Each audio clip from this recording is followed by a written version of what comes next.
every year we have birthdays of various people, and every year we make a vow that this year I will not do this or I will not do that.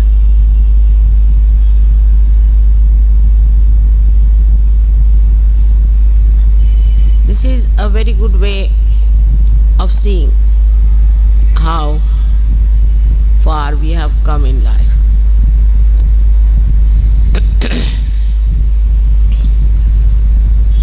Many people who really have achieved a very great height in their spiritual life did not need a birthday, but every day they felt it's a birthday to start.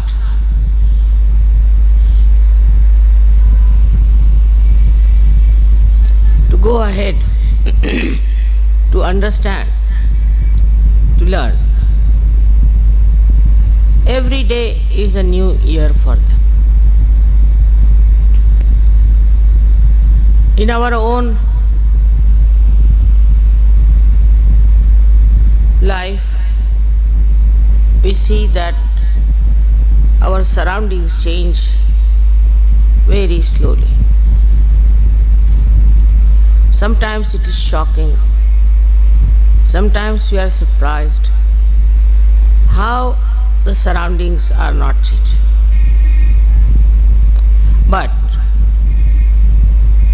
in a subtle way, there is a tremendous change that is happening within us and without.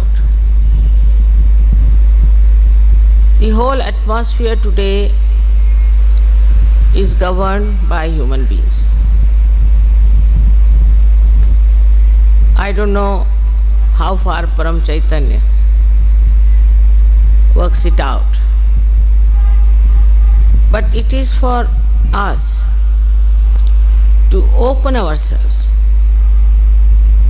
to new dimensions in our lives. For example, if you find we still have, through our introspection, we locate that we have these old, subtle, nonsensical things still hanging around us. We don't have to vow for it. You have to just witness it. And the destructive path it is taking you to, immediately you will give up.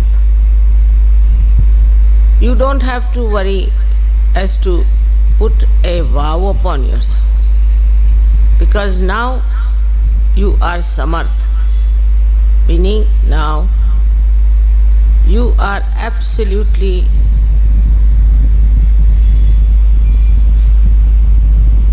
empowered. Whatever you think is wrong, your attention itself on it will slowly, gradually remove the doubts.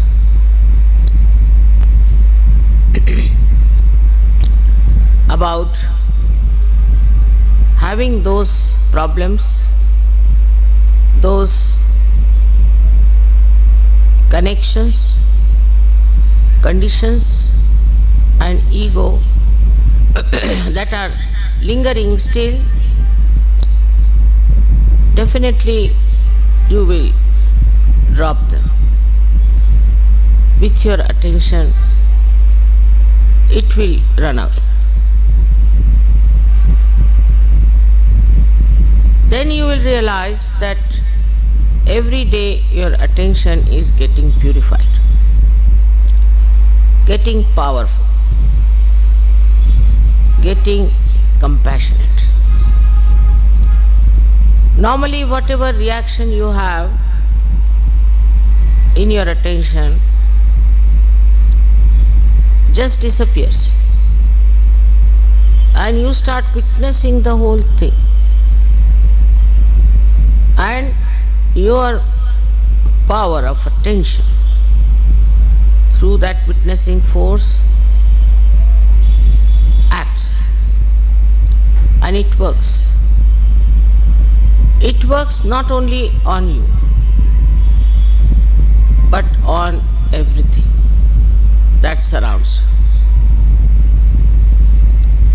Firstly, through your meditation, in that state of meditation, you expand within yourself.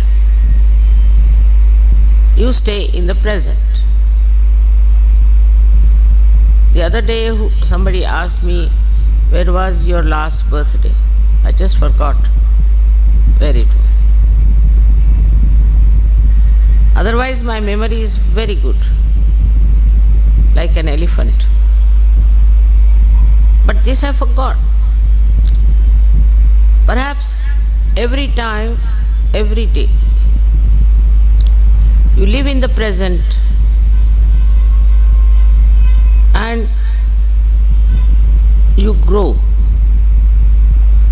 So you forget when and where this growth has taken place. My own growth has been like this, that every time I go to a place, I find very nice new people coming in, and some of the horrible ones from the old lot disappearing. It's something like when the tree grows, the leaves go on falling and new leaves start coming. But in Sahaja Yoga, it's something different, I find, that on the tree of Sahaja Yoga, very few, very few leaves fall off,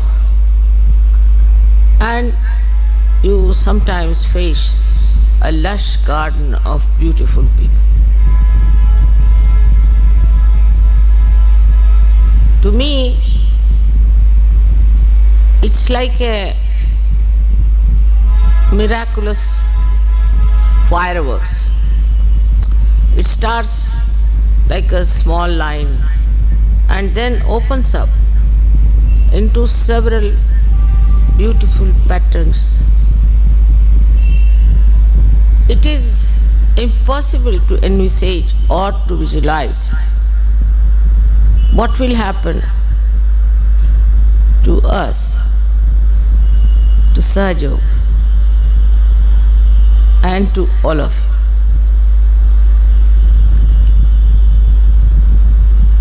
I have never learned to imagine things, but the vision that you see is really remarkable, is very remarkable. That I see all Sahaja Yogis drenched in divine love and expressing themselves in a very beautiful and very deep manner.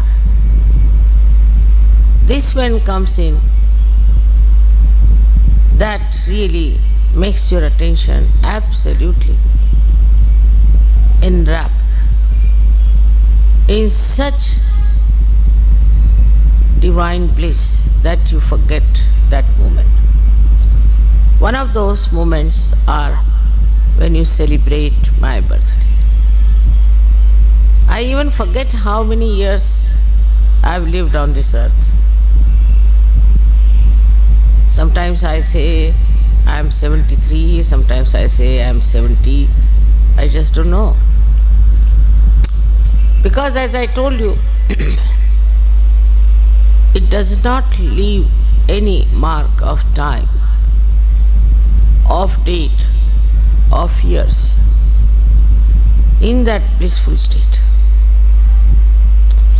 As if sometimes you can think that you went to see something very beautiful like Taj Mahal without knowing what it is. And suddenly you find such a beautiful building. Unexpectedly, you just get blindfolded, as they say. In Hindi say awak. You don't know how to express. You become speechless. And invariably you'll find that time you'll forget the time. You will forget how you came there. All the story behind all that finishes off as soon as you see the reality of the vision. This reality of the vision is something beyond even my thinking and imagination. I cannot even now sometimes believe that there are so many Sahajogis who have got this subtle knowledge.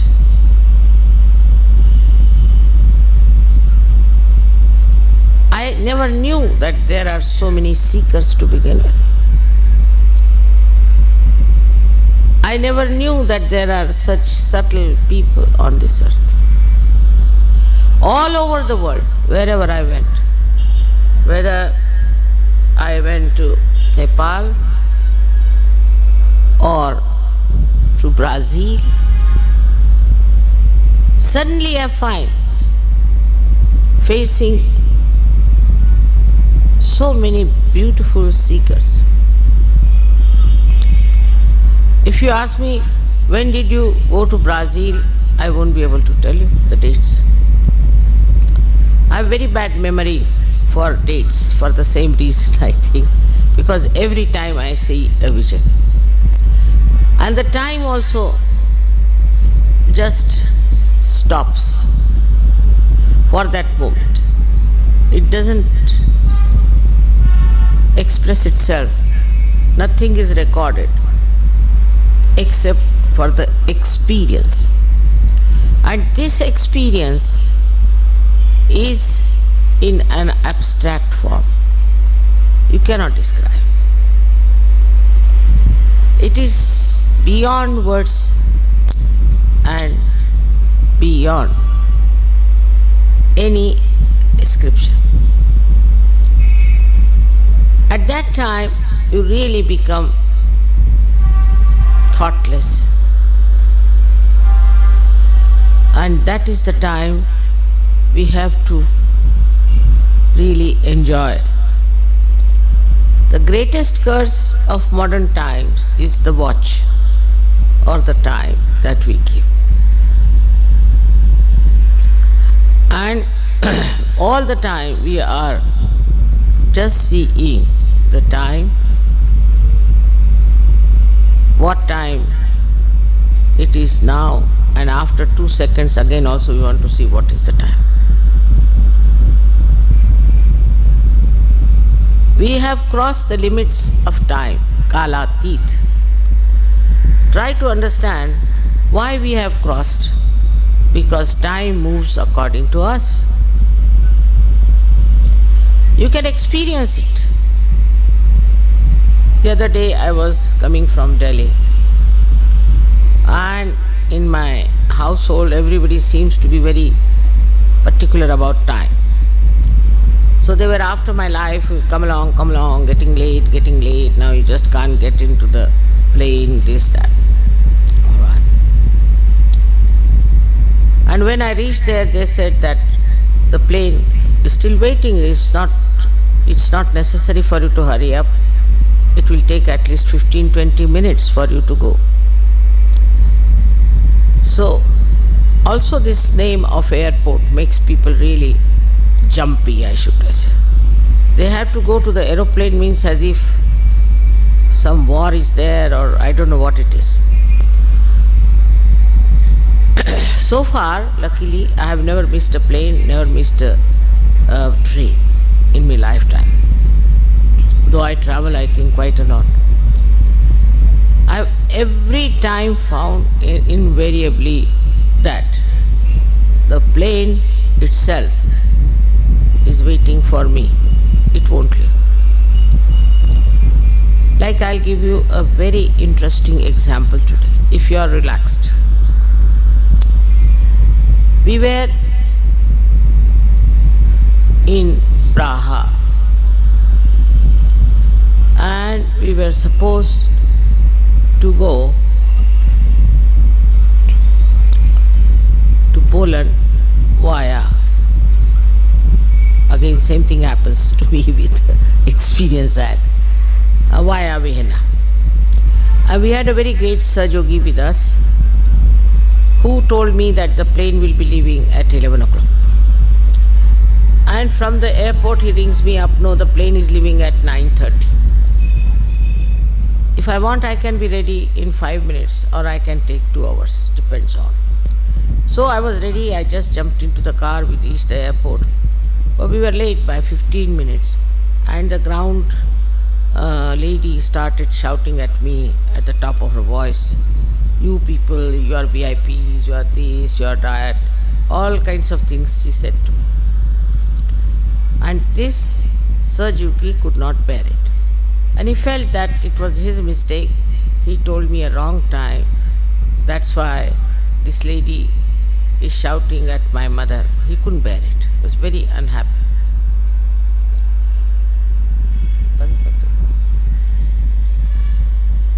Can turn it round. Turn it. So, we went into the aeroplane with this lady shouting behind. And we saw that the pilot and engineers, they were busy with some correction of the machinery. They said it is little bit out of order, it will be ready. So we sat down. Now this Sahajogi could not bear it and his tears started rolling down his eyes. Another Sahajogini, she said, brother, it's all right, don't cry. They were sitting behind me, I just turned round. I said, it's all right, don't worry. He said, no mother, because of me, she could say all these things, I can't bear it. And he couldn't stop crying. Within 1 minute, the sky, which was absolutely open, was covered with big clouds like huge big elephants walking into the whole area. Very big. All the Sahajogis were standing also on the other side on top of the airport, saw it happening. The whole thing became absolutely jet black. Oh my God, I said, see, the tears of this gentleman has such powers. And then the airport people told us that this plane is out of order, so we have to get down. So we got down. We came back. Then he went to this ground hostess and told her, now whom should we shout at? Now the plane is not going. Should we shout at you? How dare you shout at my mother and all those things. But all the people there at the airport who were still under the same regime style got such a fright. The manager himself walked to me, he said, for your plane is still 5 hours and if you want out we can give you permission, all of you can go out. And he took me by a special way. I couldn't understand this reaction. So I went out and we did some shopping or something, and when we came back we were surprised. All the airport was rather stunned by us. And when I walked, that was the only plane that was leaving. All the traffic had stopped except for this plane. And when we walked down to board the plane, the gentleman who was there said, "Mother, can you help me?" I said, "How?" "I have got a terrible back pain." I said, "How can I do it?" Then one lady walked in to say, "Mother, please, I have pain in my shoulder. Can you put your hand on that?" I just put my hand on her shoulder. She said, "I'm feeling all right." She started lifting her arm. Then I went. I thought I better now take to the aeroplane. When I was walking, the same gentleman came to me. He said, "Why not put hand on my back?" I said, "I have to board the plane." He said, "I'll walk with you. You just put your hand on my back. I'm sure I'll be all right." And we walked together about 2 minutes or so. He said, "I'm all right." The whole atmosphere changed. It was such a tremendous effect on these people who have been under a regime and have been really military-like, and the whole treatment was so funny. The whole thing changed in such a short time. And I was amazed how the tears of this Sahajogi has worked this wonder.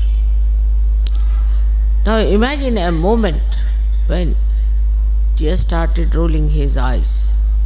That moment just manifested a big drama. And ultimately what you find is that the people at the airport became extremely humble and respectful. So, when we start thinking of time and time and time, we have to understand that time is our slave. We are not slaves of the time. There are 1001 stories I can tell you how, by delaying in a place, by getting late in a place, by not caring for the time, I have seen such beautiful manifestations, such beautiful dramas, the art of the divine power, that I was amazed how people worry so much about the time. If time is really necessary, if we are all watching our time every year as our birthday, and if you think that time is very important, it is in a way. In these modern times, we really need the time for meditation, for collective meetings, and for Sahaja Yoga.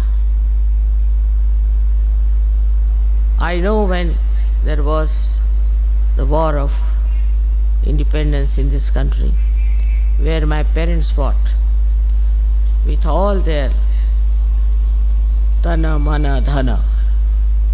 That time I remember how they never cared for anything. They went all out because it was very important to get this country freed from the clutches of the empire. And this was so important. They had to meet somebody at such a point. That man, supposing he is escaping from the jail, or there's some sort of a thing on, they could not afford to miss the time. They could not afford to just neglect that important time, important meeting, important discussion, because everything had become an emergency.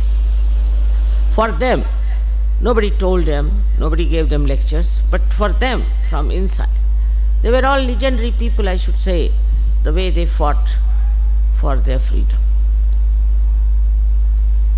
This is today the same situation. It is an emergency, a very subtle emergency, that nothing is more important than spreading Sahaja Yoga. If some people will miss it, will not know about it, we will be responsible for that. At the time of Christ, Buddha, Mahavira or any one of them, there were no aeroplanes to travel. There were not these loudspeakers, also other communications and televisions and all those things. All these things have come now. That has been manifested now. It is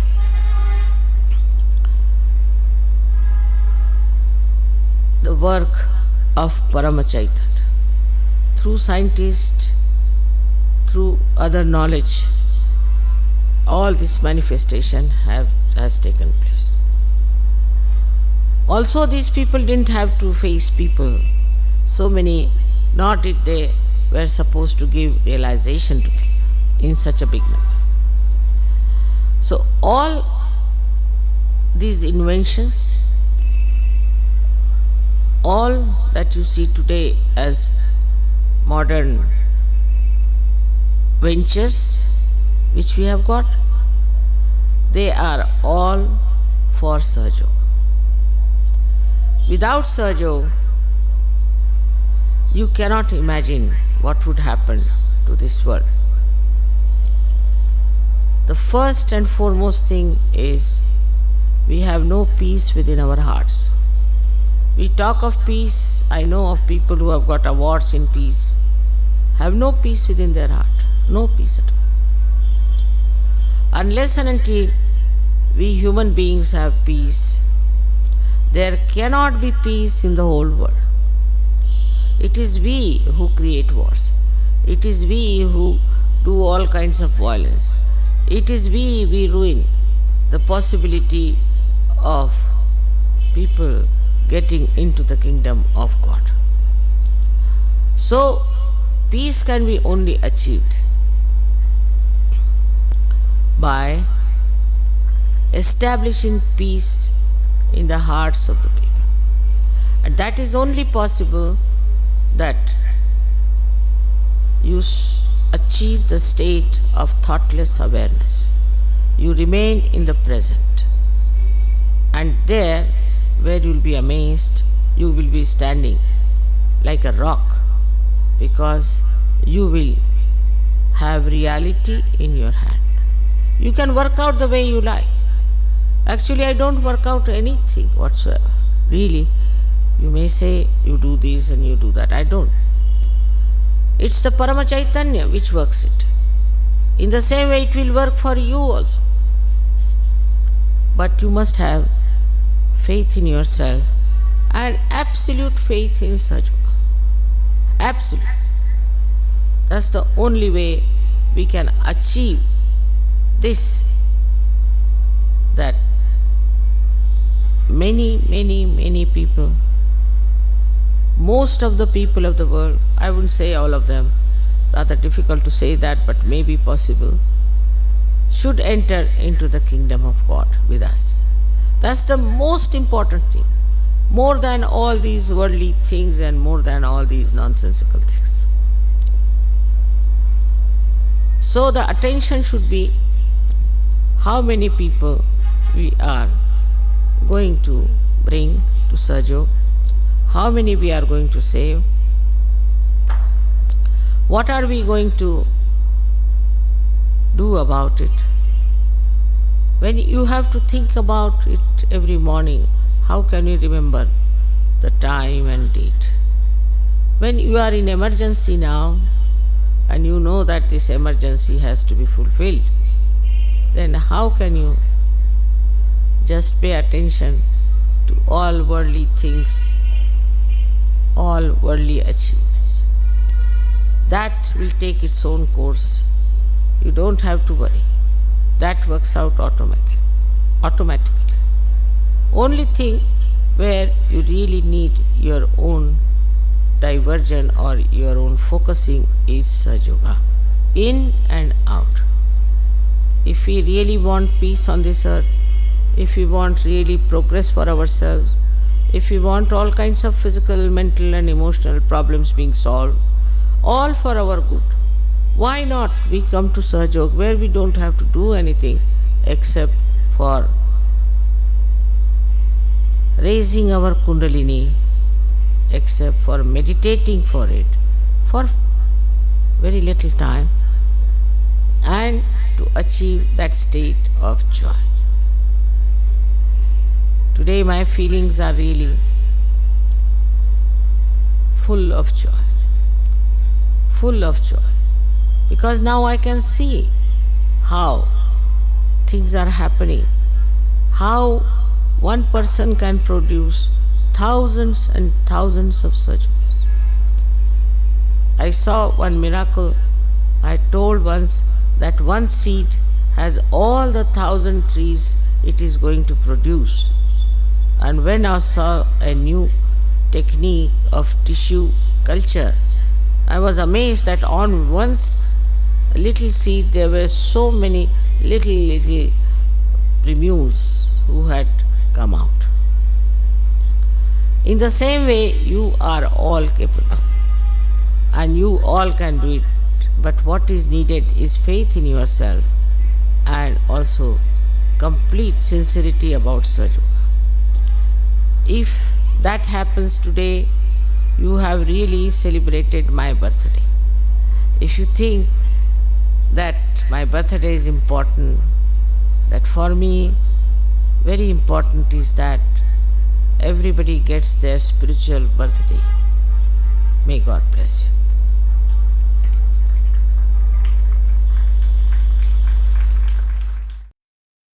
All of you are in my heart. And I love you very much. And I want you people to come as soldiers to fight with me. It's possible with the power of love.